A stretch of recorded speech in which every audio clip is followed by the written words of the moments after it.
Islam datang ke sini, kalau kita lihat tokoh-tokoh pertama, itu tidak ada yang dari Yaman. Tidak ada yang dari Yaman? Tidak ada yang dari Yaman, yang pertama. Clear itu ya. Sengaja memamerkan ya, memasang Habib, gelar Habibnya itu, supaya mendapatkan posisi yang lebih terhormat daripada yang lain. Itu yang menyinggung rasa nasionalisme saya itu ketika pejuang-pejuang kemerdekaan dari nenek moyang kita tuh katanya Habib. Yang menentukan merdeka tanggal 17 itu Habib. Ada surat resmi Bung Karno ya, dalam surat menyoratnya dengan Hasan itu dia merasa jengah dengan Habib. Saya nih kok begini ya, Habib nih kok begini, merasa menindihkan diri. Saya tidak suka kata Bung Karno. Ada suratnya. Ada suratnya itu? Ada. Ya, ada surat menyorat Bung Karno dengan Hasan itu. Saya tidak setuju. Seakan-akan Habib nih kelas tersendiri gitu tuh Bung Karno.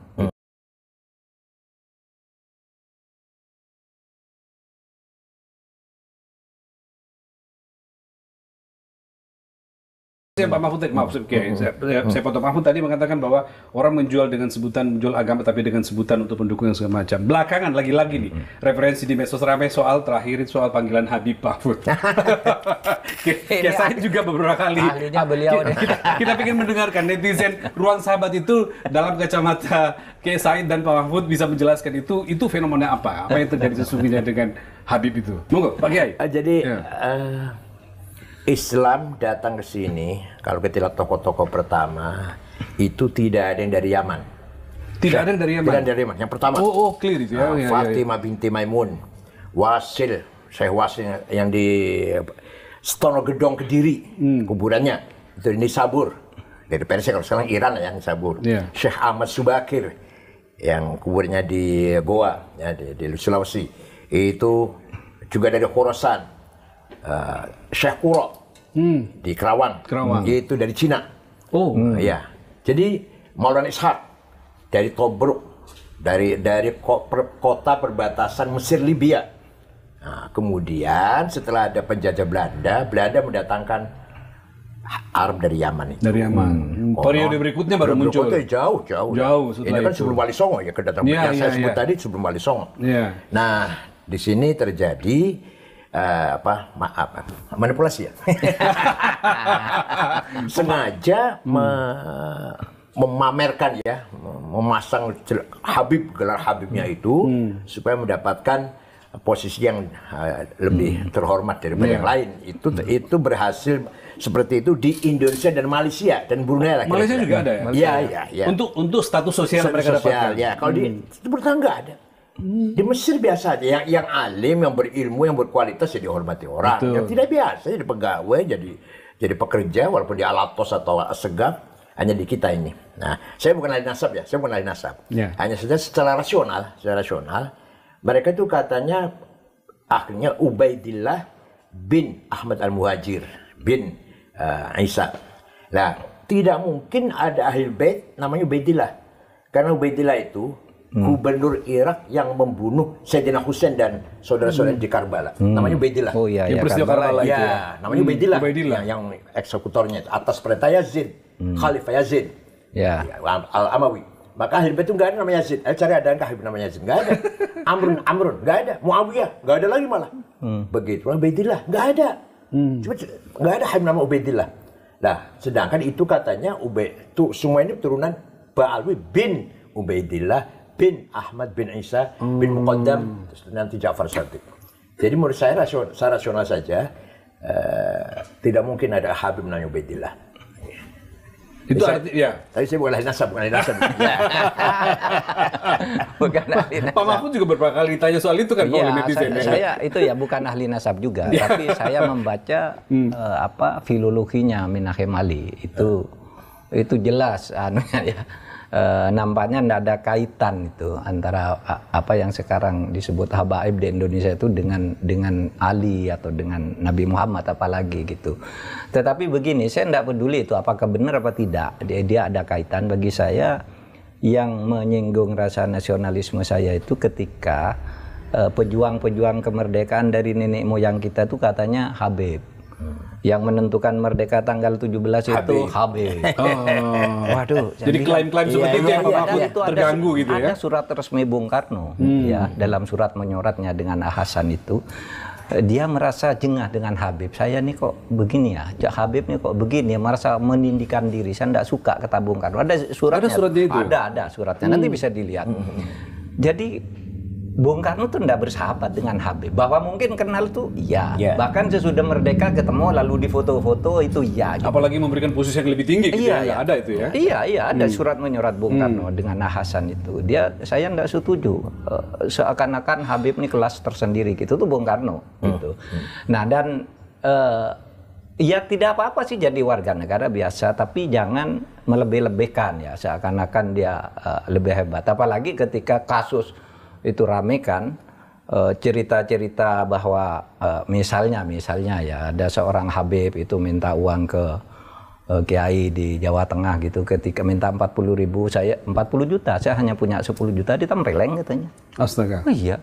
Lalu di Madura itu ada seorang punya istri cantik, kalau kamu ingin masuk surga keturunanmu diminta istrinya, dibolehkan gitu. Dan orang-orang di kampung kita biasanya yang merasa bangga banget gitu. Ini sejak kapan kita jadi budaknya orang-orang Yaman? Maka saya sebagai anak bangsa tersinggung, apalagi cerita-cerita hurufatnya itu bisa nurunkan emas. Kalau bisa nurunkan emas banyak di YouTube itu, Pak. Iya, mula-mula bahwa kalau seorang Habib yang gila itu lebih mulia dari 70 kepala kiai gitu kan ada.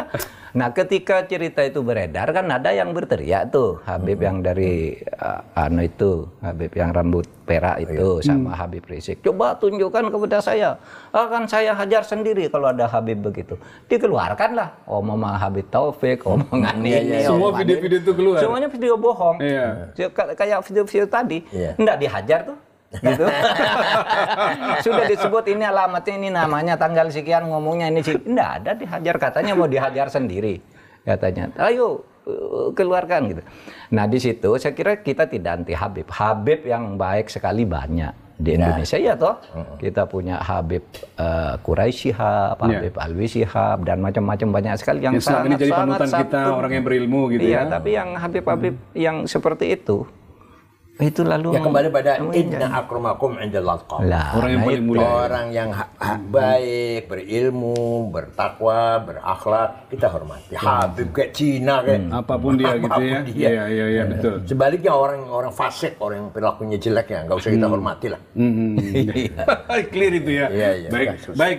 Ya, oke. Pak Mahfud, itu opening Pak, pembuka dialog kita. Saya mau lanjut sekarang ke agak spesifik persahabatan Pak Mahfud dengan Kiai Said dalam 4 babakan, Pak. Pertama kita bagi ini ada politik kiai, ya, lalu ada Pancasila, ya, lalu ada menentang arus, kemudian terakhir ada batik dan salawat. Saya mulai dulu dengan politik kiai, Pak, ya, supaya nyambung tadi pembicaraan kita tentang umat dan Habib. Kalau kita bicara politik kiai, kita tidak bisa melepaskan peran seorang Gus Dur, nama besar Gus Dur. Beliau tokoh Islam yang pertama jadi presiden gitu ya. Orang tiba-tiba tersadarkan dengan peran umat Islam dan kiai gitu. Dan menurut bacaan kami Pak Mahfud dan Pak Kiai Said ini titik temunya itu di Gus Dur gitu ya. Dua-duanya orang yang lahir dari upaya perjuangan Gus Dur di NU maupun di Indonesia. Nah, menurut Pak Yai, sebelum ke Pak Mahfud, apa yang paling terasa yang didapatkan pengaruh Gus Dur terhadap pemikiran dan sikap-sikap Kiai Said selama ini? Sebelum menjawabnya langsung peran Gus Dur, jadi dulu Islam dimulai dari pantai utara. Sampai berdirilah kerajaan pertama Islam Demak. Di situ dikatakan santri, yang orang yang ikut Demak dicap menjadi santri, namanya menjadi nama Arab. Malah pakai tahun Hijriah, Demak itu. Nah, tidak lama Raja Fatah meninggal dunia, Adipati Yunus melawan Portugis gugur di laut, Sultan Trenggono, kemudian Joko Tingkir dirayu oleh iparnya tunggal menantu ya, sama-sama menantunya Suto Trenggono, yaitu Sutowijoyo. Kalau Joko Tingkir Hadiwijoyo. Untuk menyelamatkan kerajaan Islam, kita pindahkan ke selatan, menjauhi pantai, menjauhi laut, yaitu Pajang sekarang Sukoharjo. Oh, Pajang. Ya, Okay. Sukoharjo. Sukoharjo ya. Sukoharjo. Baru pindah, ternyata ada agenda yang lebih dalam daripada sekedar pindah kerajaan. Ternyata Joko Tingkir dikudeta, Joko Tingkir lari ke Gunung Dieng, berguru pada seorang Syekh Abdullah Qutbuddin, Syekh Tarekat Al-Qadiriyah. Ternyata Sutowijoyo punya agenda besar, menjawakan Islam. Kalau Demak kan menislamkan Jawa. Maka begitu pindah ke Pajang, tahun berubah menjadi tahun apa? Soko. Tahun Soko. Tahun Saka ya, tahun Soko ya. Nama-nama juga tidak perlu nama Abdullah, Ahmad, nggak perlu, sudah tetap nama-nama Jawa. Tetap tahun Soko ya. Iya. Sampai kira-kira dikasih tahu aja ya, lahirlah Panembahan Senopati, mendirikan Kerajaan Mataram Jogja. Di situ terjadi ketegangan. Apalagi Amangkurat pertama dalam sejarah kan pernah membantai kiai dan santri kurang lebih 6.000 di alun-alun itu. Terjadi ketegangan antara santri dan non-santri. Nah, sosok seperti Gus Dur lah yang bisa minimal merekatkan antara kelompok santri dan kelompok yang non-santri itu. Bahkan Gus Dur mengatakan itu salah. Itu kan yang membagi abangannya. Saya siapa namanya? Ya, Clifford Geertz. Ya, betul. Ya, Clifford Geertz. Jadi Islam di Jawa itu ada santri, ada non-santri. Kalau Gus Dur enggak, semuanya Islam. Dari Abdul Wahid, Khalis Majid, Amir Rais sampai Permadi, itu katanya Islam semua kata Gus Dur. Apa itu artinya? Gus Dur punya gagasan, ingin Islam Nusantara punya tipologi sendiri, tidak seperti di Timur Tengah atau Islam Arab yang mudah sekali mengadu domba, mengadu antara Islam dan budaya, teologi dan budaya. Ini pemikiran Gus Dur. Iya. Saya pahamnya itu Gus Dur yang menjadi penengah. Jadi perekat pertemuan antara santri dan yang non santri tadi. Oleh Gus Dur semuanya sama, Islam semuanya lah. Nah, maka Gus Dur sering punya teologi membumikan Islam. Islam. Saya tahun 2015 punya ide Islam Nusantara. Islam Nusantara adalah Islam yang dibangun di atas budaya. Budayanya lestari, Islamnya jadi kuat. Itu luar biasa itu. Luar biasa. Dan itu juga terrefleksi dari gagasan Gus Dur yang jauh sebelumnya gitu ya. Iya, saya terpengaruh. Jelas pengaruhnya. Gus Dur mengatakan membumikan Islam. Kalau saya Islam Nusantara. Ternyata beberapa hal yang sangat-sangat positif kita miliki Nusantara ini yang tidak dimiliki oleh orang-orang Timur Tengah. Sehingga di kita ini seorang ulama seperti Hasyim Asy'ari, ya ulama, ya pahlawan nasional. Begitu pula kiai-kiai yang lain ya, atau Ki Wahid Hasyim atau Idam Khalid. Sedangkan di Timur Tengah yang ulama saja hanya bicara Islam, yang nasionalis saja. Zaman Nasir, Hafidz Hasan, Saddam Hussein. Di sini kita Hasyim Asy'ari, ya ulama, ya nasionalis. Ya sekaligus jadi nasionalis. Di Timur Tengah tidak ada itu. Kenapa? Karena di sini sudah selesai antara teologi dan budaya. Teologi dan politik kebangsaan sudah selesai itu. Di Timur Tengah belum selesai. Timur Tengah masih menolak nasionalisme. Kenapa? Karena nasionalisme di Timur Tengah betul-betul datang dari Ernest Renan. Kemudian dipahami oleh Michel Aflaq. Membentuk partai Ba'ath. Sehingga nasionalisme betul-betul sekuler, sosialis. Sedangkan nasionalis kita tidak. Ki Hasyim Asy'ari bukan dari Ernest Renan. Bukan dari Michel Aflaq, Ki Hasyim Asy'ari. Artinya dari sisi itu kita lebih maju ya? Iya, lebih maju. Ya. Sehingga nasionalisme kita tidak sekuler, tidak. Coba, hubbul watani iman itu tidak ada ulama Timur Tengah yang punya jargon itu. Hubbul iman. Itu artinya nasionalisme bagian dari iman. Anda nasionalis harus bertuhan, Anda bertuhan harus nasionalis. Man mata li ajli watani mata syahidan. Barang siapa mati demi tanah airnya syahid. Coba sampai segitunya. Di Timur nggak ada itu ulama itu. Ngomong itu nggak ada. Sehingga di Timur Tengah sampai sekarang belum selesai urusan itu. Antara semangat nasionalis dan semangat ghirah diniyah, semangat perjuangan agama itu pemahaman saya itu dipahami dari Gus Dur ketika ingin menyatukan antara santri dan yang bukan santri, melanjutkan gagasan Hasyim Asy'ari dan seterusnya. Pak Mahfud, Ya sama. Jadi 2 pekan lalu saya menulis menulis sebuah pengantar untuk pidato pengukuhan besar Profesor Sofiullah di UIN. UIN Sunan Kalijaga. Sunan Kalijaga tentang tafsir Mu'asyiroh. Mempertemukan filsafat Islam dan fikih gitu. Nah, saya memberi judul begini, kita ini kalau di Indonesia harus mengindonesiakan Islam, bukan mengislamkan Indonesia. Meskipun substansinya hampir sama, tetapi pesannya beda. Kalau mengindonesiakan Islam itu artinya membawa Islam ke relung-relung budaya bangsa. Sehingga Islam itu cocok dengan budaya seperti apa yang didalilkan di dalam kaidah-kaidah kita bahwa ya hukum itu bisa berubah kalau budayanya lain, kalau waktunya lain, tempatnya lain gitu ya. Al-adatu muhakkamah. Al-adatu muhakkamah bisa berubah kan? Sesuai kebutuhan budaya dan lebih damai seperti yang dilakukan oleh Gus Dur, membumikan Islam, mengindonesiakan Islam, nusantarakan Islam gitu kan. Islam Nusantara itu kan budaya dan tidak ada tafsir tunggal ya tentang dalil agama, dalil yang sama, qot'inya sama, itu tafsirannya di dalam bentuk hukum berbeda dari waktu ke waktu. Oleh sebab itu misalnya orang, kamu jangan makan riba, itu kan dalilnya sama. Tapi cara menurunkan hukum riba itu berbeda-beda. NU menganggap begini, Muhammadiyah begini, di sana bank konvensional haram, di sini halal dan sebagainya. Padahal dalilnya sama. Nah itulah sebabnya kebutuhan budaya itu, ya kebutuhan budaya sejauh tidak melanggar prinsip-prinsip, menurut saya ya bagus. Makanya Islam di Indonesia ini damai. Cuma itu saja sering dipolitisir seperti itu.